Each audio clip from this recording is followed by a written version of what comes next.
முதல் லவ்வர் இருந்துச்சு, அடுத்தது பாய் ஃப்ரெண்டு இல்லாட்டி கேர்ள் ஃப்ரெண்டு.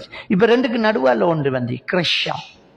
என்னடா என்ன கிருஷ்ணா, அது ஹஸ்பண்டும் இல்லை பாய் ஃப்ரெண்டும் இல்லை, நட்டைக்கு நடுவால் புதிய புதிய சொல்லெல்லாம் உருவாக்கி வச்சிருக்காங்க. என்னன்றதுக்கு மனசில் இருக்கிற பாரத்தை அவர்கிட்ட ஷேர் பண்ணுறதாம். அப்போ மாப்பிள்ளை என்னத்துக்கு இருக்கார்? மாப்பிள்ளை கிட்ட கதை அவர் கேட்காரு இல்லையே, கேட்க வெய்.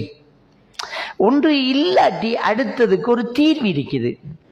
புருஷன் சரியில்லாட்டி இன்னொருத்தனோட பழகிறது இல்லை, பொண்டாட்டி சரியில்லாட்டி இன்னொருத்திக்கிட்ட போகிறது இல்லை, சரியில்லாட்டி அடுத்த தீர்வு ஒன்று இருக்கு. இஸ்லாமிய மார்க்கம் அழகாக சொல்லி தந்திருக்குது. சரியில்லையா நசிஹத்து செய்யுங்க, பிடிக்கல அதுவும் சரியில்லையா படுக்கையை பிரியுங்க. படுக்கையை பிரியிறண்டா ஏற்கனவே சேர்ந்திருக்கணும், அதை மைண்ட் பண்ணுங்க. அதுக்கும் பிடிக்கலையா கடுமை இல்லாமல் அடியுங்க. அது மனைவிக்கு. கடுமை இல்லாமல் அடிச்சும் சில்லு கேட்கலையா, அது மனைவி கணவனுக்கு எப்படி சொல்லி பார்க்குறா, கேட்குறாப்புல இல்லை, விளங்கப்படுத்துகிறா, எடுக்கிறாப்புல இல்லை.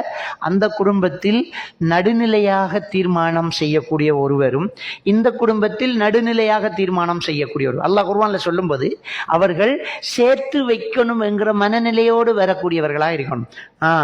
இன்றைக்கு பிரிச்சு போட்டு தம்பா ரெண்டு மடிச்சு கட்டிக்கு வரப்படா, இன்றைக்கு பிரிக்கிற என்ன ஒன்றும் இல்லை, இன்றைக்கு ரெண்டு பார்த்துட்டோம் அப்படி இல்லை, எப்படியாவது சேர்க்கு ரெண்டு வரணும். அவரும் இவரும் ரெண்டு குடும்பத்திலையும் ரெண்டு பேர் நடுவராக வச்சு உங்களோட பிரச்சனையை பேசுங்க. அப்பையும் தீர்வு எடுக்க முடியலாட்டி அல்ஹம்துலில்லாஹ் அல்லாஹ் நாடல்ல தலாக்.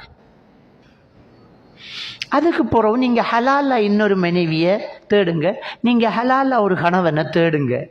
இது அது அவர் இறக்கம் இல்லை, அதுக்கு ஒரு பாய் ஃப்ரெண்டு. சும்மா நரகத்துக்கு போகணுமா நீங்கள்? இங்கேயும் நரகம் அங்கேயும் நரகம், நரகத்துக்கு போகணுமா?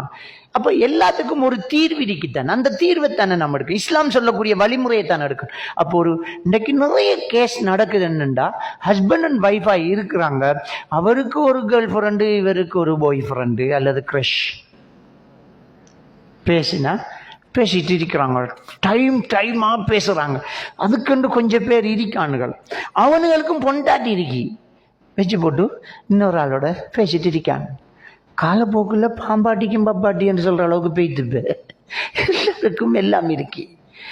இன்றைக்கு ரோட்டில் நின்றுக்கிட்டு 10 மணி 12 மணி வீட்டுக்கு போகாமல் காருக்குள்ளே இருந்து காய்ச்சிக்கான், மோட்டர் பைக்கில் இருந்து காய்ச்சிட்டிக்கான், மரத்தில் இருந்து கந்து முறிக்கான், காலால் கோடு போடுறான், திரும்புறான், சுற்றுறான், வடத்திலிருந்து அவடத்தை போகிறான், அவடத்திலிருந்து வடத்தை வாரான், போகிறான் வாரான், நிற்கான், குனிகிறான், எழும்புறான். என்றா அல்லாஹ் அது பொண்டாட்டி இல்லை, ஆரையாலும் பொண்டாட்டி. இவரை கொண்டாட்டி அங்கே தவிச்சுக்கிட்டு இருக்காள், இல்லாட்டி அவரை கொண்டாட்டி இன்னொரு ஆளோட டாவாடிச்சுக்கிட்டு இருக்காள். என்ன வாழ்க்கை இது? என்ன இது? அசிங்கம் இல்லையா? இப்படி வாழணுமா? அல்லாஹ் நமக்கு ஹலாலாக்கி தந்ததை நாம் அனுபவிக்காம நாம ஹராத்தை எடுத்துக்கிட்டு இருக்கோம்.